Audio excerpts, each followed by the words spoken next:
Madge, bumati ka muna.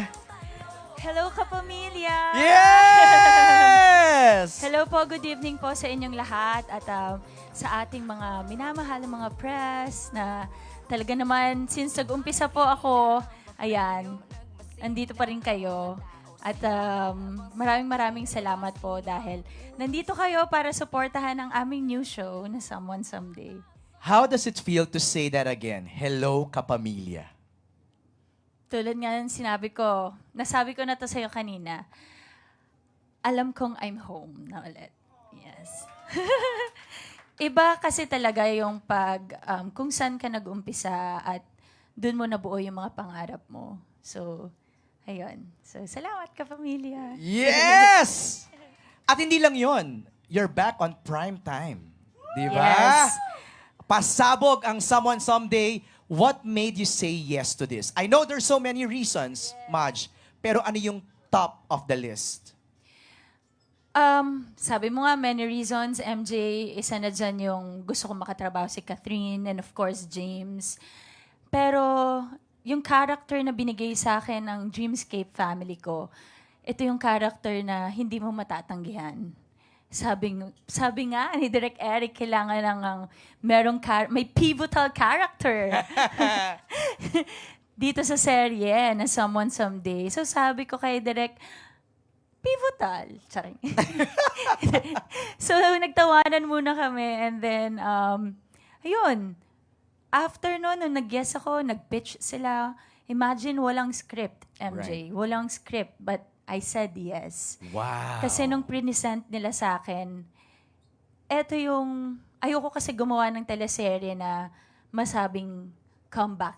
Yung ganon. Okay. So maliban sa may Catherine Bernardo tayo, binigyan ako ng Dreamscape family ko ng isang napakagandang role na hindi ko dapat talaga tanggihan. We saw the plug.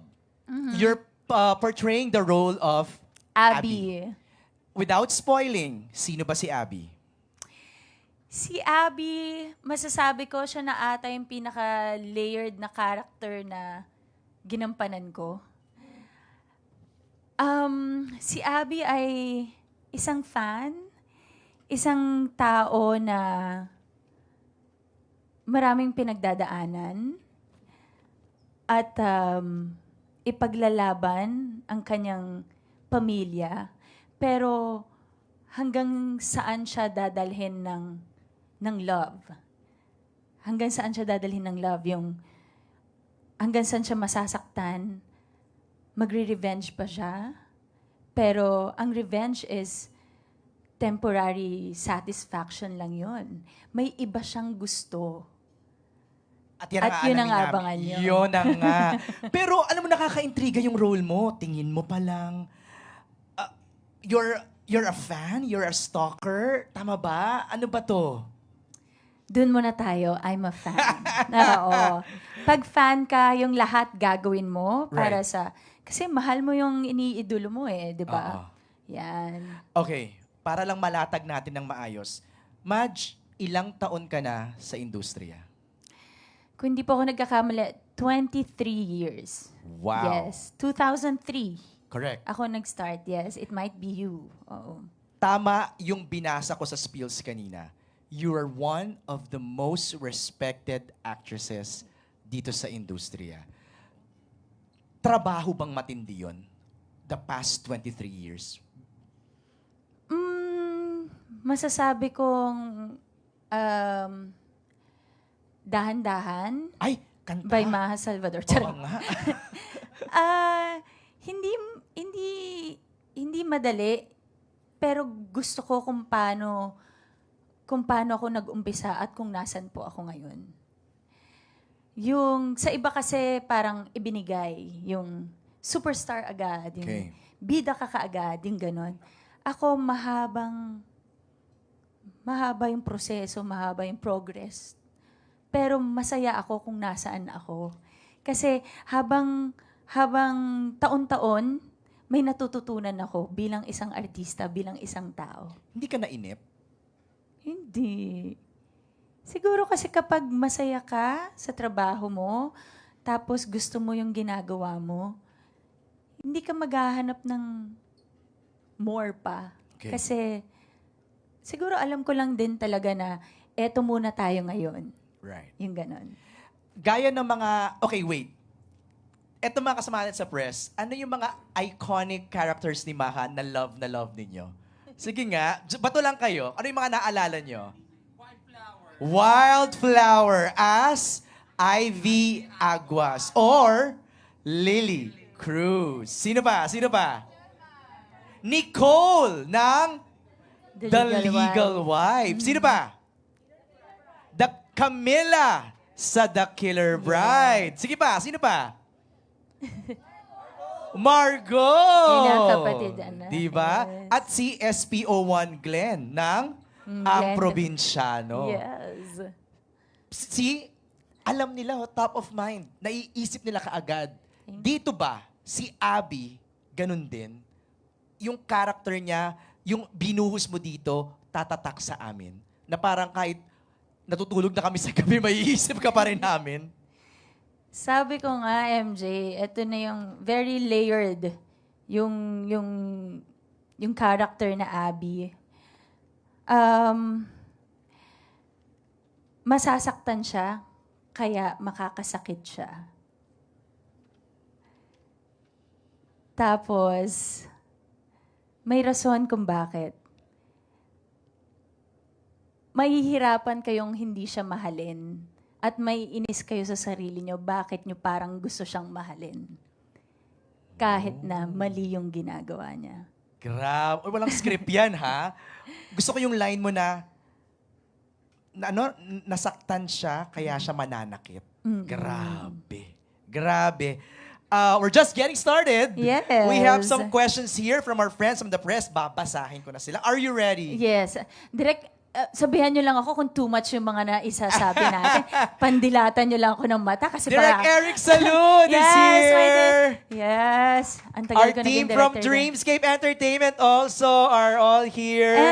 And yung mga fans na nandito, thank you guys. Saan? Nag-support. Ayan. Sila Sheila, mga Team Maha Universe. Oy, Ayan. grabe. Thanks for coming and thanks for joining us sa ating The Majesty. Oh, yung title mo, The Majesty. The Majesty. Ano masasabi mo? Sabi ko nga sa'yo, ayoko ng mga... Title? Ayoko ng title, ayoko ng... But thank you. Salamat po. Maraming salamat sa... Yan, sa mga pagtawag nyo sa akin ng mga ganyan. Pero sabi mo sa akin, may gusto ko nang idagdag. Hindi lang siya majesty. Ma-majesty. Bilang mother na ma-majesty. Yan. Pamamenahay. I know. Okay, let's begin our questions from Carl June Canonoy of Kapatid Insider. Welcome back sa ABS-CBN. Ano yung nag-convince sa'yo na magbalik teleserye? I already asked you this and you mentioned, Catherine, siguro baka you can name the second reason. Bakit ka umoo? Kasi ABS-CBN show. Kapag gumawa ang ABS-CBN, alam mong isang magandang show. And i-share ko lang, kahapon, no idea ko na maglalabas ng teaser plug.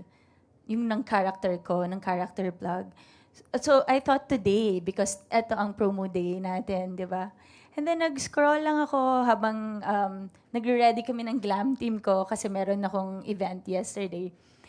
And then, biglang habang nag-scroll ako, lumabas yung teaser. Sabi ko, uy! Tapos sabi ng makeup artist ko at saka hairstylist, speaker natin, ma'am, she. So, nag-speaker and all, nanood kami. And then after, umiyak ako. Naiyak ako. Totoo ba? Ito naman. Iba lang siguro pag, ang dami kong nagagawang shows, but iba lang yung puso ko pag sa ABS. Like, feeling ko, again, kahit anong role pa yan, alam kong hindi ako papabayaan ng Dreamscape family, ng ABS-CBN. So, yung pagtanggap ko dito sa role na to, masasabi kong hindi ko siya i-regret. Na talagang tama na tinanggap ko talaga. Binuhos mo 100%. 1,000. Ay, ayaw pakabuk talaga. 1,000%. Yes. Galing. What an emotional moment, no? Watching Yeah. that. Second question ni Carl Jun is, Believe ang lahat sa mga past characters mo sa Wildflower at The Killer Bride. Anong bago at ibang atake naman ang aasahan sa role mo ngayon? Ako po yung sasampalin. Ginombag ka nga ni Rita Avila eh. Di ba? Pero, again, ano yung, ano po? Atake. Bagong atake o kakaibang atake. Hindi ko alam kung anong tawag doon sa ataking yun, pero sa isang eksena, ang daming hinihingi ng character ko. Okay. Napati ako yung pagod pagka-uwi. Kasi talagang emotionally draining because bawat eksena, may bigat lahat ng eksena. Kahit simpleng eksena, may bigat Wow. na dinadala yung character mo. Yung ganon. Sa seryeng to, mostly ang ka-eksena mo is Catherine. Catherine, yes. So mababigat yung mga eksena niya ni Catherine lagi. Secret. Ay. Magaan. Idol ko siya eh.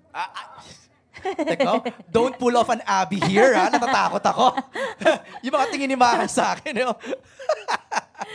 Na-tense ako ng 10 seconds. Okay. Thank you, Carl Jun, sa question. Next Thank is si you. Chedi Grace. The story explores trust, revenge, and finding love in the digital age. Which theme resonated with you the most while filming? Anong theme ang nag-resonate sa'yo while filming? Trust, revenge, or finding love in the digital age? Parang walang digital age naman yun dun sa... I mean, Oo. yung busy kasi masyado si Abby eh. Pero kung may pagpipilian ako doon, siguro finding love. Okay. Hindi sa... Not necessarily digital. Oo. Pero sa isang importanteng tao. Pero habang hinahanap ko yun, nawawala yung love ko sa sarili ko. Oh. Parang may ibang nagagawa yung character ko. So habang sinasabi mo to, Match, ang pumapasok sa isip ko, pag pinanood namin yung Someone Someday, sinusundan namin yung kwento niyong tatlo. Yes. No? Because bawat characters po may purpose. Okay. Yes. Hanggang sa mag-intersect kayo. Yes. Wow. Okay. Second question niya, many viewers know you for portraying strong women. How is your character in Someone Someday similar or different from the roles you've previously played? I believe masasabi natin about women empowerment din ang serye na ito. Okay. Siyempre, umpisa kailangan, di ba? May mga pagdadaanan muna kami. But then, ayun, tingnan nyo kung bakit masasabi ko rin siya na isang project about women empowerment.